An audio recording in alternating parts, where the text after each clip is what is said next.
안녕하세요. 은혜의 주님이 우리와 함께 하십니다. 우리와 함께 하시는 주님을 찬양합니다. 기도합시다. 은혜의 주님 감사합니다. 오늘도 주님의 은혜로 새로운 날을 감사함으로 기대함으로 기쁨으로 시작합니다. 오늘 저희들의 삶이 주님 은혜 안에서 거룩하고 아름답고 또 소망이 넘치는 복된 하루가 되게 하여 주시옵소서. 오늘도 주님의 말씀으로 저희들의 마음을 새롭게 하여 주시고 생각을 새롭게 하여 주시고 하나님 기뻐하시는 거룩하고 아름다운 길로 인도하여 주시옵소서. 예수님 이름으로 기도합니다. 아멘. 오늘 말씀은 레위기 25장 39절에서 마지막 55절까지입니다. 너와 함께 있는 네 형제가 가난하게 되어 내게 몸이 팔리거든 너는 그를 종으로 부리지 말고 품꾼이나 동거인과 같이 함께 있게 하여 희년까지 너를 섬기게 하라. 그때에는 그와 그의 자녀가 함께 내게서 떠나 그의 가족과 그의 조상의 기업으로 돌아가게 하라. 그들은 내가 애굽 땅에서 인도하여 낸 내 종들이니 종으로 팔지 말 것이라. 너는 그를 엄하게 부리지 말고 내 하나님을 경외하라. 내 종은 남녀를 막론하고 내 사방 이방인 중에서 취할지니 남녀 종은 이런 자 중에서 사올 것이며 또 너희 중에 거류하는 동거인들의 자녀 중에서도 너희가 사올 수 있고 또 그들이 너희와 함께 있어서 너희 땅에서 가정을 이룬 자들 중에서도 그리할 수 있은즉 그들이 너희의 소유가 될지니라. 너희는 그들을 너희 후손에게 기업으로 주어 소유가 되게 할 것이라. 이방인 중에서는 너희가 영원한 종을 삼으려니와 너희 종족 이스라엘 자손은 너희가 피차 엄하게 부리지 말지니라. 만일 너와 함께 있는 거류민이나 동거인은 부유하게 되고 그와 함께 있는 내 형제는 가난하게 되므로 그가 너와 함께 있는 거류민이나 동거인 또는 거류민의 가족의 후손에게 팔리면 그가 팔린 후에 그에게는 속량받을 권리가 있나니 그의 형제 중 하나가 그를 속량하거나 또는 그의 삼촌이나 그의 삼촌의 아들이 그를 속량하거나 그의 가족 중 그의 살부치 중에서 그를 속량할 것이요 그가 부유하게 되면 스스로 속량하되 자기 몸이 팔린 해로부터 희년까지를 그 산자와 계산하여 그 연수를 따라서 그 몸의 값을 정할 때에 그 사람을 섬긴 날을 그 사람에게 고용된 날로 여길 것이라. 만일 남은 해가 많으면 그 연수대로 팔린 값에서 속량하는 값을 그 사람에게 도로 주고 만일 희년까지 남은 해가 적으면 그 사람과 계산하여 그 연수대로 속량하는 그 값을 그에게 도로 줄지며 주인은 그를 매년의 삽군과 같이 여기고 내 목전에서 엄하게 부리지 말지니라. 그가 이같이 속량되지 못하면 희년에 이르러는 그와 그의 자녀가 자유하리니 이스라엘 자손은 나의 종들이 됨이라. 그들은 내가 애굽 땅에서 인도하여 낸 내 종이요 나는 너희의 하나님 여호와이니라. 아멘.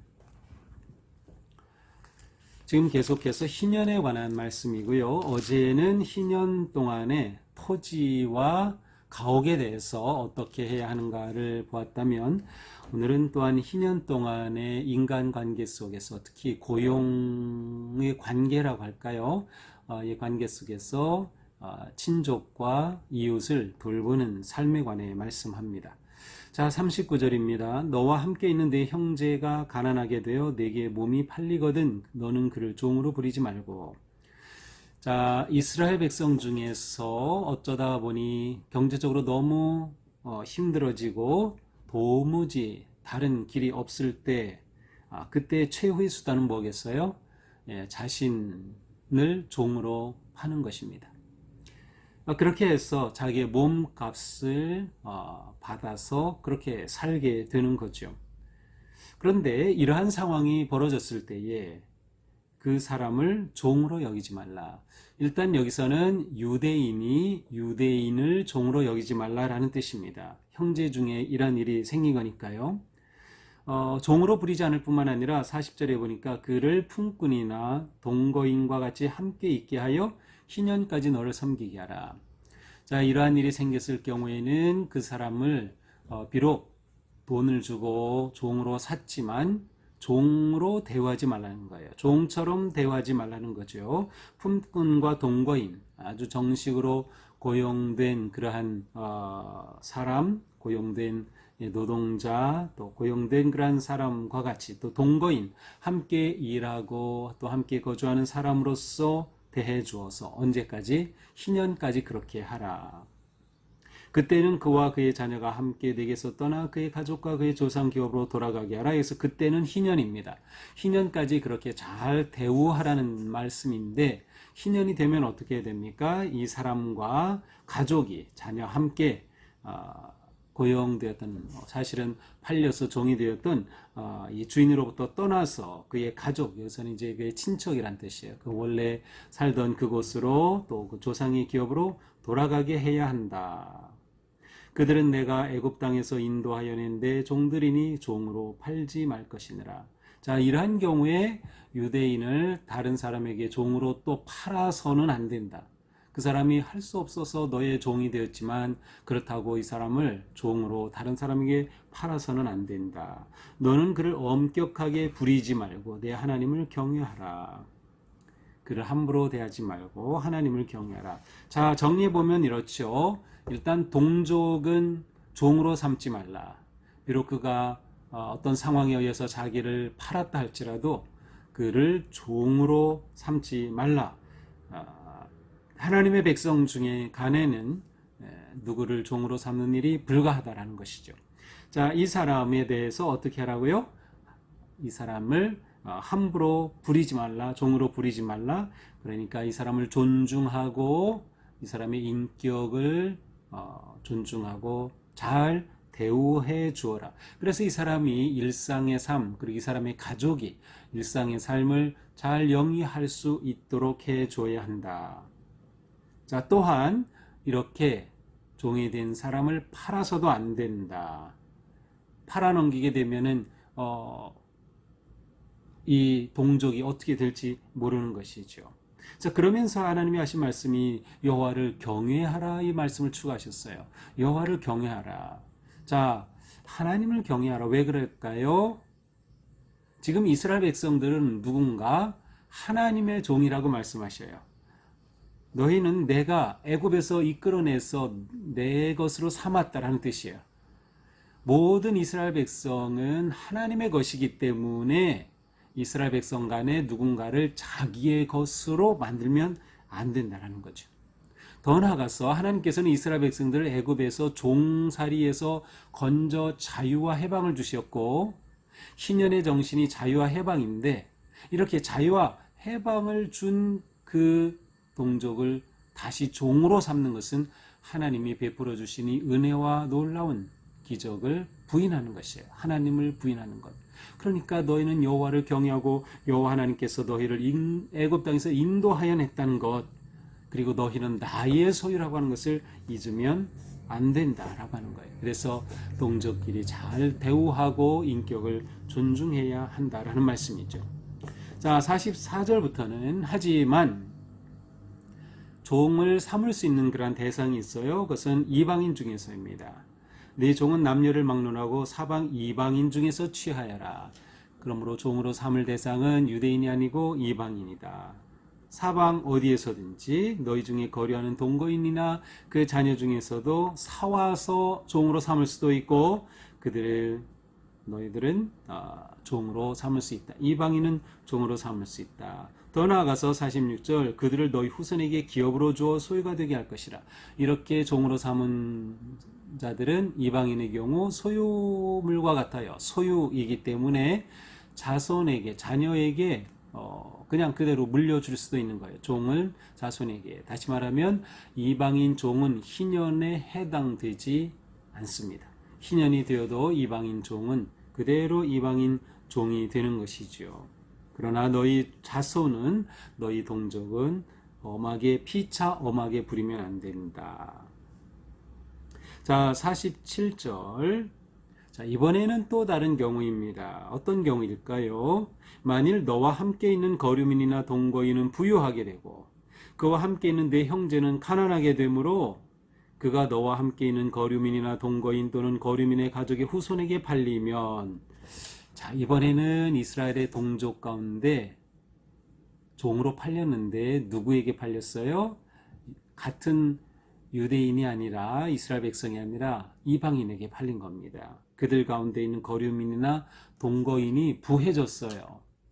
그런데 이스라엘 백성 중에 누군가는 경제적으로 너무 어려움을 당했어요. 그래서 할 수 없이 이방인에게 종으로 팔리는 겁니다. 물론 이스라엘 땅 안에서 일어나는 일이죠. 자, 이렇게 되면 어떻게 합니까? 48절, 그가 팔린 후에는 그에게 속량받을 권리가 있나니.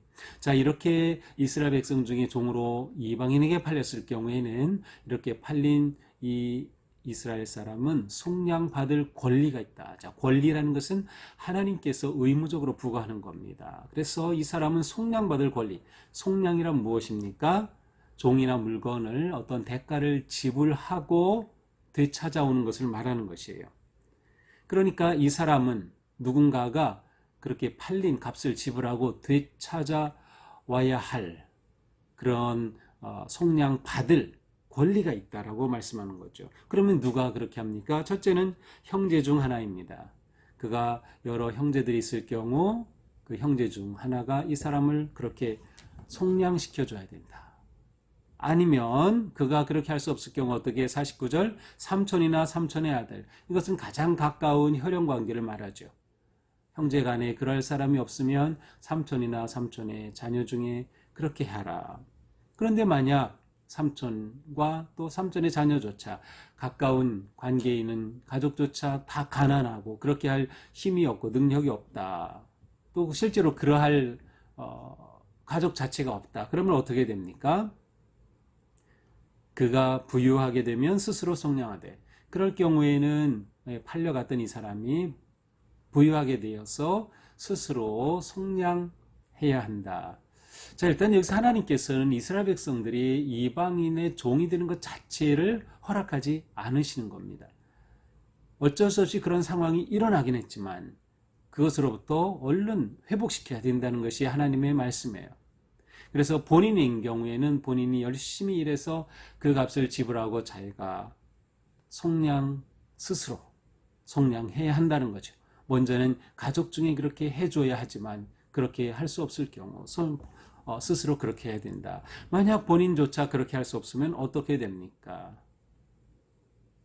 자기 몸이 팔린 해로부터 희년까지 그 산자와 계산하여 연수를 따라 몸값을 정할 때, 자, 이렇게 됐다 하더라도 하나님께서는 그 땅에, 하나님이 약속하신 땅에 거주하는 이방인이라 하더라도 희년이 되면은 되돌려 주어야 한다고 하는 그러한 기본적인 그런 하나님의 뜻이 여기에 담겨 있어요. 그래서 친족 중에 아니면 스스로가 값을 지불하고 속량하게 될 경우에는, 자, 희년이면 원위치 시켜야 되죠. 그런데 희년까지 남은 연수가 있어요. 그 연수를 어떻게 계산합니까? 고용된 날로부터라고 했어요. 그러니까 처음 섬기기 시작한 날부터 계산해가지고 만약에 10년을 섬겼다 그러면 희년이 되려면 40년이 남은 셈이에요. 그러니까 원래 이 사람의 몸값에 전체 50 중에 10은 감한 40에 해당하는 금액을 속량의 대가로 지불하면 된다는 뜻입니다. 그렇게 지불함으로 되찾아올 수 있는 거죠. 종으로부터 자유함을 얻게 되는 거죠. 따라서 남은 해가 많으면 많을수록 그만큼 더 지불해야 될 거고, 남은 해가 짧으면 짧을수록 그만큼 덜 지불하면 될 것입니다. 53절, 주인은, 아마도 여기 주인은 이방인 주인을 말하겠죠. 그를 매년의 사꾼과 같이 여기고 내 목전에서 엄하게 부리지 말지니라. 이렇게 된 경우라도 이방인이라도 이 땅에 사는 한 종이 된 유대인에 대해서 함부로 엄하게 부리면 안 된다. 혹독하게 대해서는 안 된다라고 하는 거죠. 속량되지 못하면 희년에 이르러서는 그와 그의 자녀가 자유하게 된다. 반드시 희년의 자유함을, 회복을 선포해야 한다라는 거죠. 이스라엘 자손은 나의 종들이 됩니다. 이스라엘 백성들은 하나님의 종이지 사람 누군가의 종이 될 수 없는 거예요. 유대인 간에도 마찬가지, 다른 이방인과의 관계에서도, 외국인과의 관계에서도 마찬가지라는 것이죠. 내가 애굽 땅에서 인도하여 낸 내 종이요 나는 너희의 하나님 여호와이니라. 너희가 과거 노예였다가 종이었다가 내가 너희를 자유함을 주고 건져내어 이 땅에 세웠는데 너희가 또다시 종이 된다는 것은 내 뜻을 거스르는 거다 라고 하는 거죠. 그래서 이스라엘 백성들은 누구의 종이 되어서는 안 된다. 그들이 누구인가에 대해 분명하게 하나님께서는 말씀하고 계셔요. 자, 그런데 여기서 우리가 좀 생각해 볼 거는 희년이면 50년입니다. 비록 자유와 해방함을 희년에 준다 하더라도 이렇게 종으로 팔렸는데 50년이라고 하면은 그 당시는 수명도 짧은데 말이죠. 사실은 일생을 그냥 종으로 있을 수밖에 없지 않겠어요. 그래서 좀 희년까지 그렇게 두어야 한다는 것 자체가 이게 좀 정말 그렇게 좋은 법일까 과연 그런 생각이 들기도 합니다. 자, 그런데 실제로 우리가 이 희년에 이렇게 종을 원위치시키는 자유함을 주는 것에 관한 규례를 보면 신명기 15장에 더 구체적으로 나와 있습니다. 자, 신명기 15장 12절을 제가 읽어보겠습니다. 내 동족 중 히브리 남자나 히브리 여자가 내게 팔렸다 하자. 네, 이렇게 종이 됐죠. 만일 6달 동안 너를 섬겼거든 7째 해에는 너는 그를 놓아 자유롭게 할 것이요. 그를 놓아 자유하게 할 때에는 빈손으로 가게 하지 말고. 자, 여기에 보니까 이렇게 종이 되었을 경우에 그에게 자유를 주어 회복시키는 것을 안식년에 하도록 되어 있습니다. 희년이 아니죠. 희년은 50년마다인데 여기에서는 7째 해입니다. 안식년에 해당되는 그 해, 그게 언제든 시작된 해로부터 7째가 되는 해에는 내보내줘야 된다. 그것도 그냥 내보내면 안 되고 그가 나가서 넉넉히 살아갈 수 있도록 그의 손에 채워서 그렇게 내보내라고 하십니다. 자, 이 신명기 말씀을 보면 아마도 이것이 더 구체적인 그러한 내용이 아닌가 생각이 됩니다. 이 레위기의 말씀을 실제로 이제 그 모세가 받아서 신명기의 말씀도 모세가 선포한 것인데 이렇게 초기에 받은 내용을 신명기에서는 좀 더 분명하게 이렇게 설명하고 있는 것으로 보여집니다. 자, 이것이 오늘의 말씀이죠. 자, 오늘 말씀을 보면서 우리는 천국 공동체의 그러한 아름다운 어떤 관계를 만들어 가자. 천국 공동체란 하나님이 다스리시는 나라가 천국이니까 하나님의 법, 하나님의 뜻을 따라 살아가는 그 공동체, 그 사회, 그 교회, 그 삶이 꼭 천국의 삶이에요. 그러니까 우리는 천국 공동체를 세워가는 겁니다. 이 땅에 사는 동안에. 그것이 바로 하나님께서 우리에게 말씀을 주시고 여러 가지 규례를 주시는 목적이죠. 자, 그러면 오늘의 본문으로서 우리는 어떠한 천국 공동체를 세워가야 할까요? 당연히 그것은 종이 없는 공동체입니다. 종이 없는 공동체라는 것은 실제로 지금 우리 사회에서는 종은 없어요. 종은 없지만 고용주와 피고용주와 같은 그런 관계는 있습니다. 어쨌든 어떤 관계에서든 인간관계가 인격과 인권을 존중하는 그러한 공동체가 되어야 한다라고 하는 것입니다. 착취를 하거나 학대하는 것을 금지하는 것이죠. 함부로 대하지 말라. 뭐라고 말씀하셔요? 부리지 말라. 그렇게 말씀하셨어요. 그래서 우리는 모든 인간관계가 존중하고 존경하며 착취하고 학대하는 것을 금지하는 것이다. 특별히 이러한 학대와 착취가 우리의 관계 속에서 정신적인 것도 될 수 있고요. 관계적인 것도 될 수 있고 물론 재정적인 것도 될 수 있어요. 우리의 살아가는 삶의 모든 것이 포함이 되죠. 아마도 우리 사회에는 이러한 것들이 의외로 깊이 뿌리 박혀 있는 것 같습니다. 나도 모르게 차별하고 착취하는 그러한 상황에 빠지기 쉬운 것이죠. 그래서 우리는 이처럼 종이 없는 공동체 모두가 다 평등하고 동등하며 하나님의 사랑받는 자녀인 것을 서로 인정해주고 또 그러한 의식을 가지고 살아가는 우리 교회가 되어야 한다라고 하는 거죠. 그래서 결국 이러한 관계는 그 관계 중심에 무엇이 있을까요? 사랑입니다. 하나님께서 이스라엘 백성들을 애굽에서 건져주신 것 같은 은혜와 사랑, 우리를 예수 그리스도의 은혜로 구속하여 주신 그 사랑, 바로 이 사랑이 우리의 모든 관계 속에서 그대로 적용이 되어야 하는 것이죠. 또한 우리는 누구나가 다 그리스도 안에서 형제 자매다라고 하는 의식이 필요합니다. 형제 자매라는 것은 정말 좋은 단어입니다. 우리는 그리스도 안에서 누구나 다 형제 자매입니다. 우리 안에 누군가를 억압할 수도 없고 누군가를 부릴 수도 없어요. 다 동등한 권한과 인격과 존중받아야 할 그러한 존재인 것이죠. 그래서 우리는 누구나 다 하나님의 은혜를 입은 형제 자매다라고 하는 마음과 의식으로 살아가는 것이 정말 중요하다. 또한 우리는 예수 그리스도의 속량의 은혜와 그 사랑을 감사해야 한다. 자, 오늘 말씀에서 어떤 말씀이 나옵니까? 이렇게 종으로 팔렸을 경우에는 속량받을 권리가 있다고 그랬어요. 누가 속량해 줍니까? 이 속량에 책임이 있는 사람을 어제 본문에서 고엘이라고 설명을 드렸었죠. 바로 고엘입니다. 우리의 죄 값을 지불하시고 죄의 굴레에서 우리를 건져주신 분이 바로 예수님이시고, 예수님이 우리를 위한 고엘이 되시는 분이에요.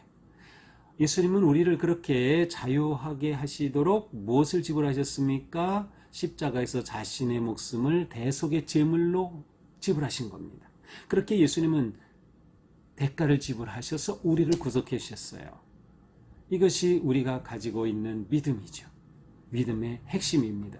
예수 그리스도가 나를 위하여 대속의 제물이 되시고 나를 속량하여 주셨다라는 거죠.